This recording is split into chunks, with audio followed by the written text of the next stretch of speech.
वाहिद ऐसे लफ्ज़ को कहते हैं जिससे किसी एक चीज़, एक जगह, एक शख्स, एक जानवर का नाम जाहिर हो, उसे वाहिद कहते हैं।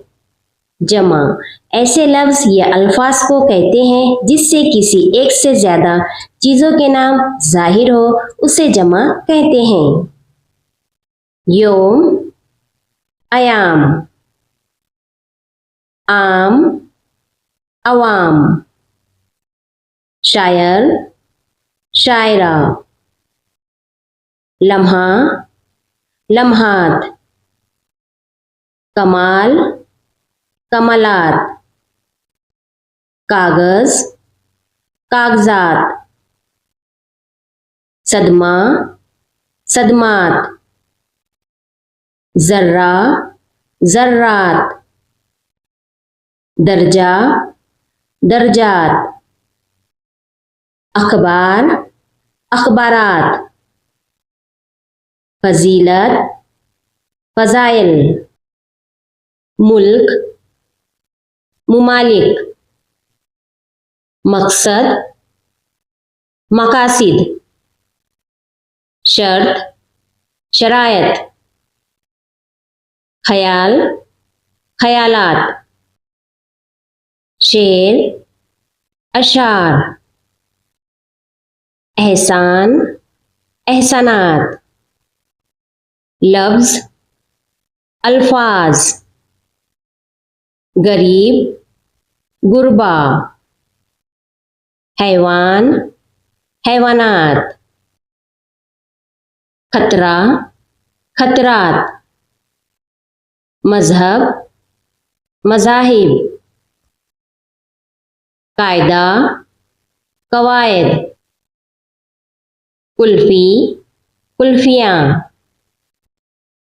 रात, रातें, तारीख, तवारीख, हक, हुकूक, इंतखाब, इंतखाबात, जिस्म, अजसाम, फ़र्ज़, फ़राइज़, मौजू, मौज़ूआत, असर, आसार, जुज़, अज्ज़ा, शय, अशिया, उस्ताद, असातिज़ा, आफत, आफात, जिन, जिन्नात, नमाज, नमाज़े, अदब, आदाब, नदी, नदियाँ, लड़की, लड़कियाँ, खूबी, खूबियाँ, आला, आलात,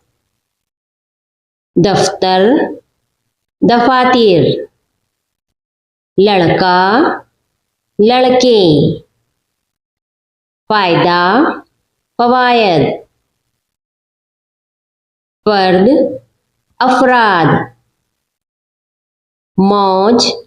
मौजे, तस्वीर, तस्वीरें, फ़ाल, अफ़ाल, बाग, बागात, इल्म, उलूम, तरफ, एतराफ़, रुक्न, अरकान, खत, खुतूत, कहानी, कहानियाँ, टोपी, टोपियाँ, दुआ, दुआएं, तलवार, तलवारें, बात, बातें, तदबीर, तदबीरें, मुर्गी, मुर्गियाँ, घोड़ी, घोड़ियाँ,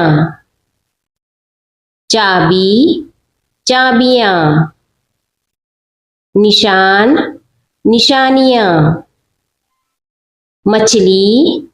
मछलियां, लकड़ी, लकड़ियां, खिड़की, खिड़कियां, जाली, जालियां।